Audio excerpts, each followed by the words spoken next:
Ano pong sabi ng Matthew 7, verse 7? Ask and it will be given to you. Seek and you shall find. Knock and it will be opened to you. Alright?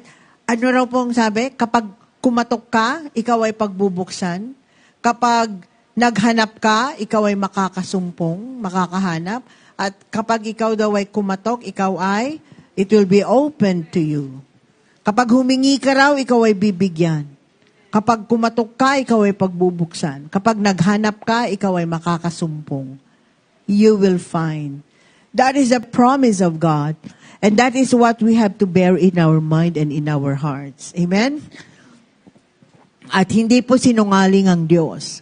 Kapag sinabi niyang humingi ka, bibigyan ka niya. Amen?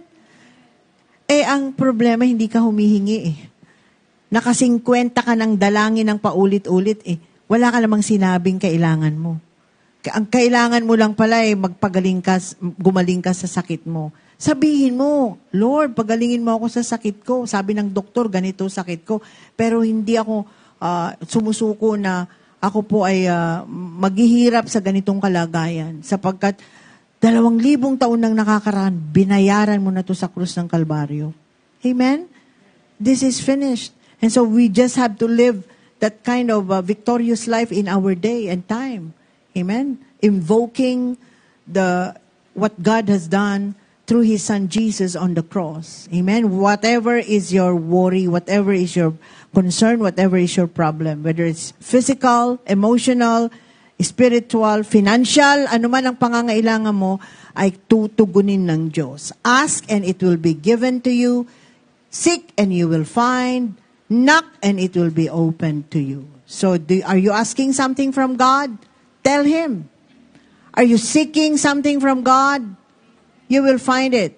Are you knocking at the door of His heart, of God's heart? He will open it to you. Amen? Yan ang pangako ng Diyos. So, this promise encourages us to actively pursue God. Ask Him. Amen? Seek Him. And knock on Him. And ano po ang ibig sabihin nun? Action is required on our part. Meron tayong gagawin, di ba? Hihingi tayo, maghahanap tayo, kakatok tayo. Amen? Kailangan sabihin natin kung ano yung kailangan natin sa Diyos. Amen po ba? Amen. So, hindi tayo nakakatanggap kasi hindi tayo humihingi. Hindi tayo nakakahanap kasi hindi tayo naghahanap. Hindi tayo makakasumpong dahil hindi tayo naghahanap. At hindi tayo mapagbuksan kasi hindi tayo kumakatok.